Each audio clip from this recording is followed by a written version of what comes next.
Père de 2 enfants, dont une fille et un garçon, le prophète Oli David est issu d'une famille chrétienne. Et pourtant, 12 années durant, celui qui devait servir le Seigneur à travers des prodiges et des miracles refusa de répondre à l'appel de celui-ci. Derrière ce refus se cachait l'extrême pauvreté de la famille dont il est issu. Je partais comme ça dans les veillées, les croisades, les réalisations.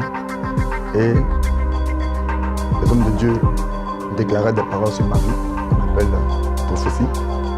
Ils disaient que, jeune homme, tu vas servir Dieu. Depuis l'an 2000, jeune homme, tu vas servir Dieu. Et chaque fois qu'on me disait, moi, je n'ai jamais rêvé ni pensé servir Dieu. Jamais. Dans ma famille, il y avait, je peux dire, une seule raison pour laquelle, sinon 2 raisons pour laquelle je ne voulais pas accepter, que je refusais l'appel de Dieu. C'était une famille très pauvre.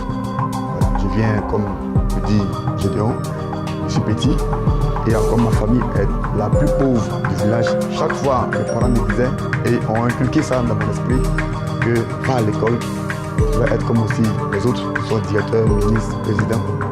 Comment nous faire sortir de cette galère. Chaque fois que je vais à l'église, toujours ça sort. Et comme ça, en levant les mains, on dit les appeler. Et je n'arrive pas à comprendre, mais une chose me fait tomber à l'époque. Ces choses-là, aujourd'hui, ça s'appelle le Saint-Esprit. Et voilà comment, de l'an 2000 jusqu'à l'an 2012, je refusais de servir Dieu. Ça fait 12 ans de refus. Jeune étudiant désargenté, en 2009, le futur prophète décida de se passer la corde au cou.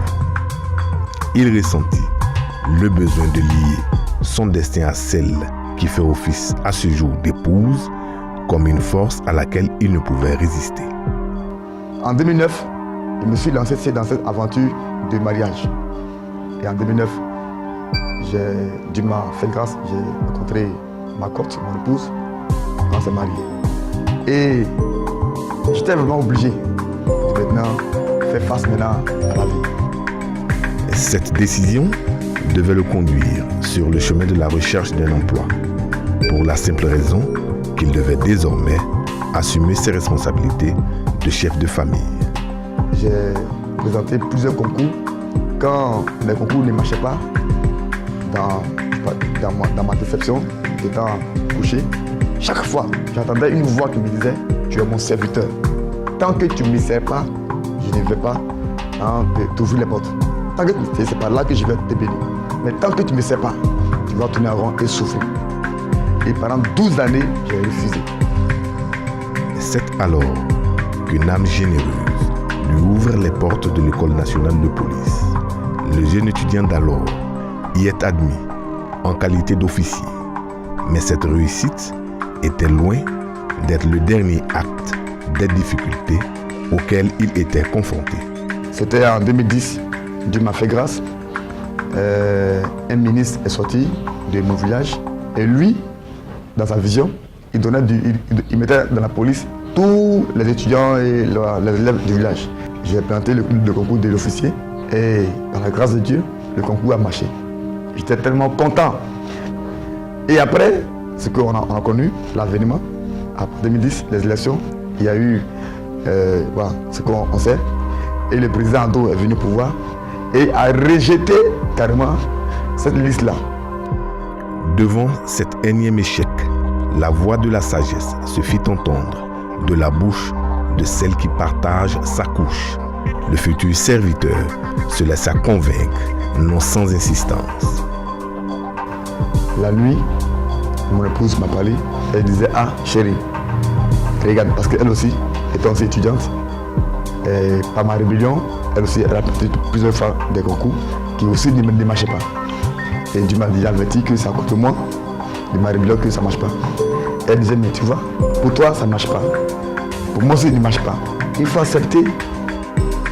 Il faut dire que quand le serviteur de Dieu, le prophète, m'a parlé de la vision qu'il avait eue, je l'ai tout de suite encouragé parce que je connaissais déjà le Seigneur. Et je sais que quand Dieu t'appelle, c'est pour te bénir. Comme il a fait pour Abraham. Abraham vivait avec sa famille. Abraham n'avait pas de paix, il n'avait pas de joie parce qu'il n'avait pas encore d'enfant avec sa femme. Et quand Dieu a appelé Abraham, il lui a dit, sors de ta maison, sors de la famille de ton père, je te bénirai. Je sais que quand Dieu appelle quelqu'un, c'est pour le bénir. Mais la bénédiction dépend de la manière de marcher avec Dieu. Quand Dieu t'appelle et que tu suis les prescriptions qu'il te donne, tout naturellement tu seras béni.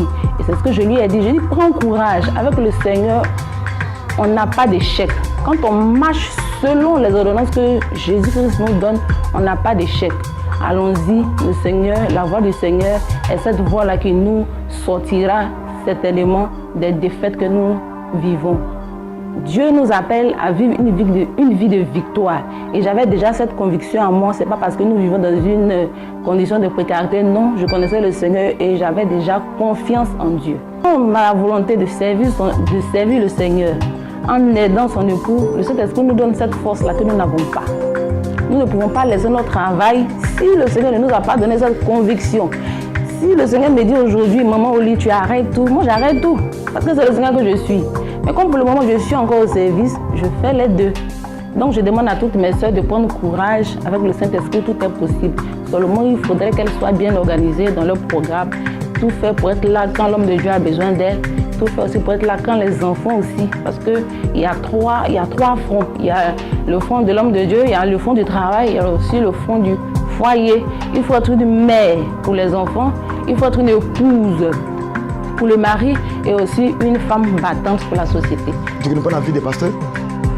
Hein? Ah, ça veut dire que je vais être pasteur. Tu aimes ça? Mais si Dieu dit que c'est ta destinée, il faut accepter. Regarde partout où on va, les croisades, les veillées, hein, les cultes, on dit que tu es appelé, que tu es un prophète. Donc c'est Dieu. Donc accepte. Voilà comment nous ne pouvons plus. Et là, il n'y a plus de solution. J'étais maintenant obligé d'accepter l'appel de Jésus. C'est en mai 2012 que vraiment j'ai accepté dans ma chambre, que je suis allé prier, Seigneur, j'ai compris, tu es vraiment fort. Et c'est toi qui détiens notre vie et notre destinée, j'ai compris. Et je suis allé dormir. Et comme ça, j'ai vu un flash dans ma chambre. Et c'est alors que Jésus est apparu et me parlait. Il était vêtu d'une robe très blanche, éclatante, et me parlait dans mon sommeil. Il me disait, serviteur, tu es mon serviteur. Oui, David, tu es mon serviteur. Je t'ai appelé à me servir. Et maintenant, tu as accepté. Et après d'aujourd'hui, je vais te laver. Je vais te laver. Hein? Vraiment te séparer de ta famille et de tout ce qui est le monde à partir d'aujourd'hui. Je dis, Seigneur, j'ai compris, j'accepte. Mais voilà moi aussi ma condition. Je ne peux pas te servir sans que je ne vois ta gloire. Je veux que tu me confirmes effectivement je suis ton serviteur et que tu m'appelles à te servir. Je veux que vraiment dans mon ministère, tu m'utilises puissamment. Je veux voir des miracles et des témoignages extraordinaires, des conversions en masse. Hein, pour le Seigneur Jésus-Christ. Il m'a dit ok, vas-y. Les signes de confirmation de l'appel du Seigneur ne tardèrent guère à se manifester, à la grande surprise du nouveau serviteur du Seigneur. À la fin de notre causerie, il m'a dit, crée une cellule et commence. J'ai dit, mais Seigneur, j'ai créé la cellule là où, d'ailleurs, je ne sais pas parler, j'ai la langue très lourde. Bon. Et il m'a dit, serviteur, c'est moi qui t'appelle. Ouvre la bouche. J'ai ouvert la bouche, il a touché avec ma langue, sa main.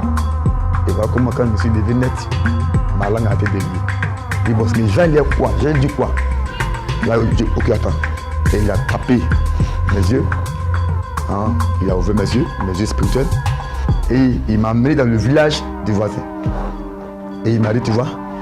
Et il a commencé à me montrer hein, les sorciers, les ennemis du voisin qui sont en train de programmer hein, la mort d'une de ses filles qu'il aime beaucoup. En décembre de l'année passée, j'ai été invité à Beribi pour un programme d'évangélisation.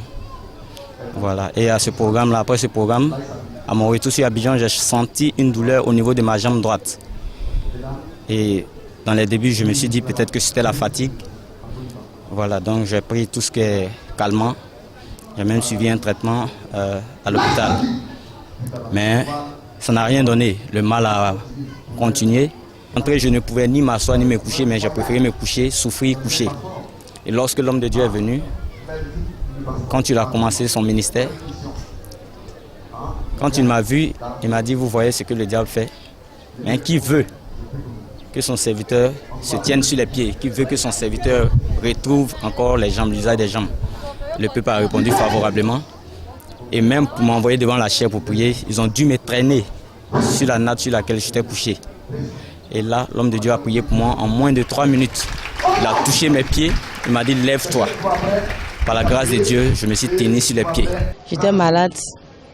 Au départ, j'avais mal au niveau de ma poitrine. J'étais à l'hôpital. On a fait les radios, le cœur et le dos. La médecine avait déclaré que j'avais une maladie nommée arthrose cervicale. Et j'avais commencé à faire le traitement. Pendant 3 mois, il n'y avait pas de solution. On m'a dit de faire une éducation. Il coûtait par séance 7 000 francs. Donc 10 séances, juste pour me soulager, pas pour guérir le mal. C'est ainsi que j'ai fait la rencontre d'un homme. Donc M. Aka, qui m'a parlé de l'homme de Dieu. Et au départ, il ne voulait pas venir. Mais par la grâce de Dieu, comme Dieu avait un plan pour moi ici, je suis venu à une veillée de prière. D'abord, je suis venu le croiser un mercredi, il m'a dit de venir faire la veille pour la délivrance. Et après la délivrance du vendredi, le cours qui ne pouvait pas tourner, pour faire des mouvements, sur le champ, il a commencé à faire des mouvements. Et c'est comme ça qu'il a obtenu ma délivrance. Depuis bientôt 1 mois. En tout cas, je me sens bien. Je suis délivrée. Vraiment, je ne pensais pas. Donc, je dis merci au Seigneur pour cette délivrance, pour cette grâce. Moi, c'est une grâce pour moi. Donc, je dis merci au Seigneur. Alors, comment je me suis levé à 6 h du matin, j'ai appelé le voisin. Et il est venu avec sa fille en question. Il dit, ah, je ne connais pas, hein, mais voilà, j'ai vu un village, voir le nom. Il dit, oui, c'est mon village. Comment tu sais? Il dit, ah, j'ai vu ça en rêve. Où Dieu veut me parler que ta fille est attaquée. On veut lui donner une telle maladie. Il dit quoi? Mais moi-même, je suis allé voir un marabout féticheur. Il a dit la même chose. Donc tu es un voyant. Attends, il dit non, que je ne suis pas un voyant, je ne suis pas un prophète. Que simplement, je suis allé dormir et voilà comment j'ai vu ça. Donc je t'explique ce que j'ai vu dans le rêve. Il dit non, ça, tu es vraiment un voyant. Que ce que tu as dit là, exactement, c'est la même chose comme a dit l'autre côté. Et dans ma vision avec Dieu, Dieu me disait, je te donne sa maison. Mais la maison que je te donne là, il faut faire là-bas une cellule. Mais quand ton voisin va venir, il faut lui dire ça exactement et il ne dit plus rien. Comme je l'ai dit. Il dit, mais dans ce cas, voisin, donc tu as venu prier pour ma fille alors. Et, c'est ce que Dieu m'avait dit. Et le monsieur va me donner sa maison. Il dit, voisin, viens prier pour ma fille. Il dit, bon, j'ai compris. Comme Dieu est vendredi, je vais venir prier après dimanche. Donc après demain, c'est le lundi, je vais venir prier chez toi. Donc rendez-vous a été donné chez lui à 19 h. Donc moi, je m'attendais à la famille, quoi. Les parents, le père, la mère et les enfants. Et prier pour la fille en question. Et à mon grand étonnement, j'arrive là-bas, je trouve un monde. Comment? Je ne sais pas comment expliquer. Hein, vraiment, la puissance de Dieu. Dieu a rendu cette personne-là, hein, comme je peux dire, évangéliste. Elle allait évangéliser, la femme du monsieur, elle allait évangéliser tout le village. Parce que là où j'habitais, c'était un village des Atiers. Elle allait évangéliser tout le village. Que venu notre voisin là, on ne sait pas que c'était un prophète. Venu. Et il m'avait là-bas pour prier pour la fille. Je vois le monde. Et puis encore, je trouve des personnes malades, très graves. Des pieds tordus, d'autres des pieds cassés, d'autres sourds, d'autres muets, d'autres aveugles. Et quelqu'un qui n'est pas fait école pastorale, ni école biblique. Je ne connais rien du tout. Tout ce qui m'intéressait, c'était de devenir fonctionnaire ou homme d'affaires, en un mot, travailler pour faire sortir ma famille de la pauvreté. C'est quoi ça? Je ne sais même pas comment on prie pour un cas. Je ne connais pas. Comment même formuler une prière, je ne connais pas. Pourquoi? Je ne me suis jamais vraiment focalisé sur l'affaire de Dieu. Et la voix me disait, la seule chose que j'arrivais à comprendre, c'était une voix qui parlait dans mon intérieur. Qui me disait, que mon serviteur, tu as prié que tu voulais une conviction, tu voulais une assurance et tu voulais une preuve. Voilà, va. Il est écrit, vous imposerez les mains sur les malades, comme l'a dit Jésus, et les malades seront guéris. Va, impose les mains seulement, moi ton Dieu, je vais faire le miracle. Mais c'est moi qui ai rendu cette femme-là en femme évangéliste, pour aller évangéliser tout le monde. C'est ce que toi et moi on s'est dit. Il dit, il dit, va prier. Alors comment? Poussé par la peur, effrayé, j'allais prier. Et je priais. L'aveugle qui ne voyait pas, crie, je vois. J'ai commencé à donner, citer, à vraiment décrire tout ce qui est dans la maison. La sourde qui n'entendait pas, j'entends. Et ça crie, des miracles. On était à l'époque de la cellule. Voilà. C'est là même le Seigneur se manifestait puissamment pour confirmer mon appel. Pourquoi? Je l'ai dit, Seigneur, moi, vraiment, la foi que tu m'as donnée, c'est d'amener les incrédules à croire. Or, pour que les incrédules croient en toi, il faut la démonstration de la puissance. Donc, Seigneur, démontre ta puissance. J'ai mon neveu qui est décédé et je suis venu au funérailles à Abidjan ici, dans la famille paternelle. Et après ce funérail, je me suis rendu chez moi, je suis retourné dans mon foyer. C'est là que j'ai fait le constat que ma peau me démangeait. Il y avait la démangeaison partout. Et quand je gratte ma peau, les boutons apparaissent. Et dans ces boutons, il y avait des bêtes, les asticots qui sortaient dans ces boutons. Après ça, c'était la première vague. Après 5 mois, 6 mois, il y a d'autres boutons qui sont apparus. Et quand je grattais ces boutons-là, c'était les tessons des verres, les morceaux de bouteilles qui sortaient dans ces boutons. Donc c'est après des années, après 6 ans de souffrance, où j'ai été chez les médecins. Mon gendre, ma dernière fille, a marié un médecin. Ce médecin m'a fait venir depuis moi, je suis à Abidjan ici. Il a fait les analyses de sang. Il a fait tout ce qu'il fallait. On ne trouvait rien. Je n'avais pas le résultat. Et c'est un mercredi que Dieu a attendu ma prière. Parce que maintenant, je ne disais plus oh Satan, je disais Seigneur. Depuis ma jeunesse, qu'est-ce que j'ai fait? Je suis vieille. Et aujourd'hui, voilà la peau, ma peau, tout est plein. J'ai honte de m'habiller. Les mouches, c'est les mouches qui sont mes voisins. Mais les mouches me suivent de partout. Donc je me voilais. Alors que je ne suis pas née d'une famille musulmane, mais je me voilais à cause de la honte. Un mercredi, je passais pour aller dans le même coin de ma soeur où j'ai été au funérailles. Ma mère réside là, elle est malade. Il y a une dame qui m'appelle. Ma soeur, j'ai dit, mais qu'est-ce qu'il y a encore? Elle dit, j'ai découvert un homme de Dieu qu'on appelle le miroir.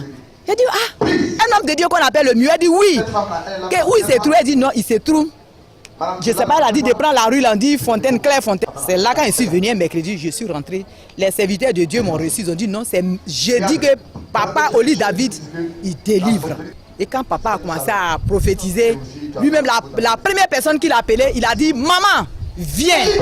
Et quand je suis venu, il a dit maman, ton programme. D'abord, il a dit, avant de m'appeler, il a dit à une femme, une maman qui est dans cette salle ici. Depuis des années, elle donne une maladie incurable. Elle ne sait pas qui va la guérir. Mais aujourd'hui, c'est son terminus. Et quand papa a dit aujourd'hui, tu es guéri dans le nom de Jésus, je vous dis, les boutons ont été engloutis, les microbes ont englouti les boutons. Et jusqu'à aujourd'hui, à l'heure où je parle, ma peau ne me démange plus. Je suis guéri dans le nom de Jésus. Toutes les blessures ont été fermées. Toutes les blessures ont été cicatrisées. Dans le village, il y avait une jeune fille, je peux dire 9 ans, qui était morte. Donc on partait comme ça enterrée dans le cimetière du village. Et là, je vais là commencer par la cellule. Donc on partait l'enterrer et j'ai dit aux parents, parce que je voulais une confirmation de la part de Dieu. Donc j'ai pris le risque parce que la foi est un risque. Je suis allé demander à ceux qui tenaient le cercueil, la fille, que attendez, je vais prier pour la fille avant qu'on ne parte l'enterrer. Voilà comment j'ai posé les mains sur le corps et la fille s'est levée. Donc aujourd'hui, il y a plus de 25 personnes qui ont été ressuscitées par mes mains. Les langues détractrices se mirent alors à faire leur œuvre macabre à la grande tristesse du prophète de Dieu, Oli David. Quand on voit les miracles, les signes, les prodiges, on dit que ce sont les marabouts, ce sont les femmes, ces marabouts. Jamais tu me verras dans ces loges, jamais tu me verras dans ces choses. Si tu m'as vu là-bas, je te donne l'ordre, publie mon image. Pourquoi? Jésus dit que quiconque va blasphémer le Saint-Esprit, celui-là ne serait pas pardonné. L'Esprit de Dieu qui est en l'homme de Dieu là, il faut d'abord l'éprouver. Tu blasphèmes Dieu au travers de lui en disant que c'est un mystique, c'est un sorcier. Donc tu n'es pas en train de blasphémer l'homme de Dieu, mais tu blasphèmes le Saint-Esprit qui agit au travers de lui.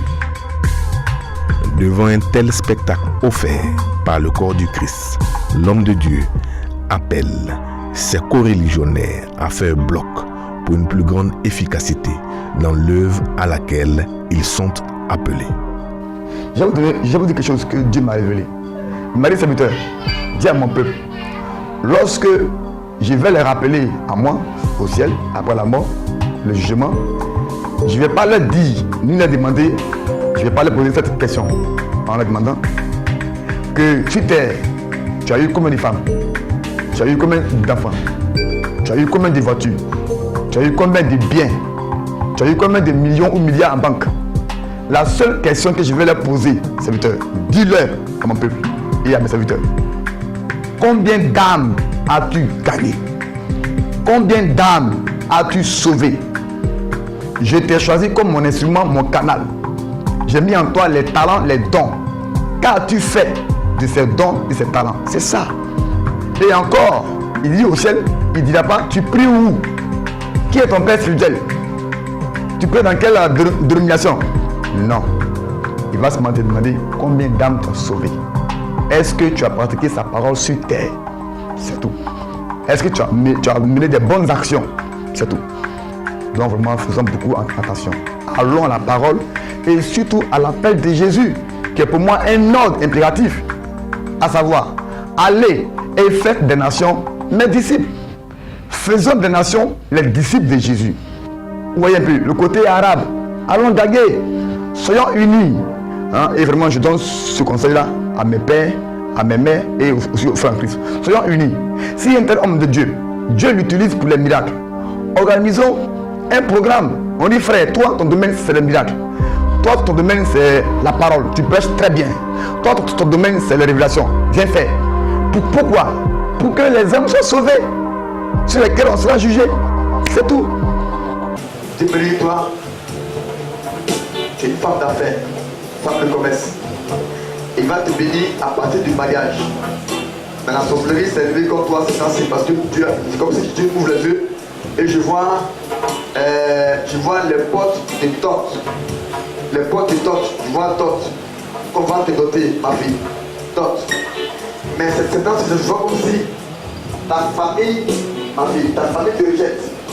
Côté maman. Hein? Côté maman. On t'a rejeté.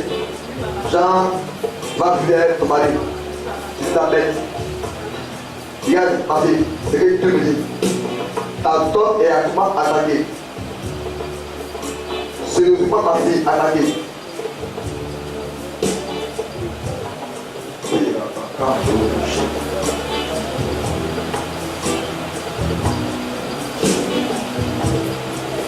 Oh. On fait ça. Ça, je vais. Je suis l'ensemble de l'autre. Mike, c'est objet.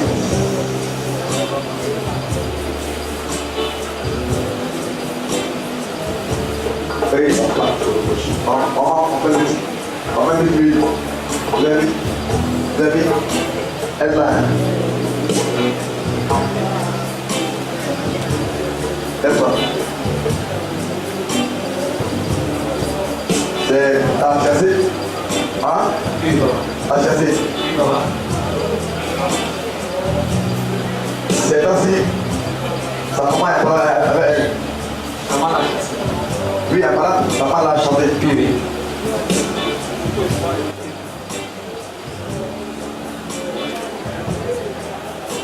Mais, est-ce que tu crois en Dieu? Que tu es un homme d'affaires, Oui, papa, je crois. très riche. Je crois, papa. Tu vois de jouer. Tu vois beaucoup de millions que tu vas toucher.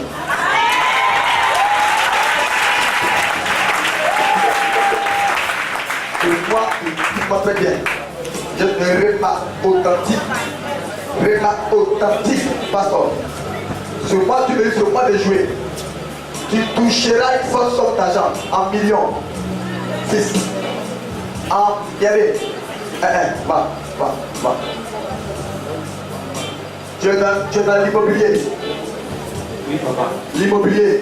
Oui, papa. Genre, on te confie des maisons, des terrains à vendre. Oui, papa. Tu es aussi dans la terre. Hein? Cultive vivrière. Oui, papa. Genre maïs. Tout ce qui est cultive vivrière. Oui, papa. Hein? Oui. Hein, mon fils? Oui. Regarde ce que Dieu me dit. Est-ce que tu crois que sur pas les choses là, tu vas recevoir millions? Amen. Regarde. Tu vends une maison qui coûte 60 millions de francs.